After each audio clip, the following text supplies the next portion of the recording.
Lockdown भी हो जाता है। हाँ। तो मैंने पैसे निकालने के लिए 15 पे फ़ोन किया कि मेरे साथ ऐसे मसले हो गए, और तो 15 आई मेरे पास। उन्होंने मुझसे पूछा आपके साथ क्या हुआ है, तो मैंने बताया इस तरीके कि मुझे पैसे की ज़रूरत थी और ये लिहाज से मैंने ये काम किया। क्या किया काम? 15 पे फ़ोन करके बोला कि मेरे से पैसे लगे पैसे किसके थे? कंपनी के।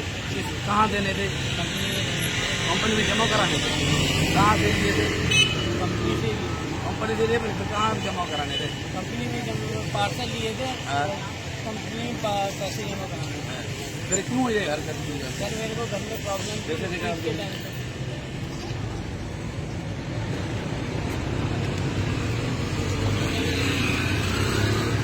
कितने पैसे? 1,78,000। ये खुले जो सब मिला के सब मिला के हैं? आप लोग बोलते हमारे पुराने नौकर नहीं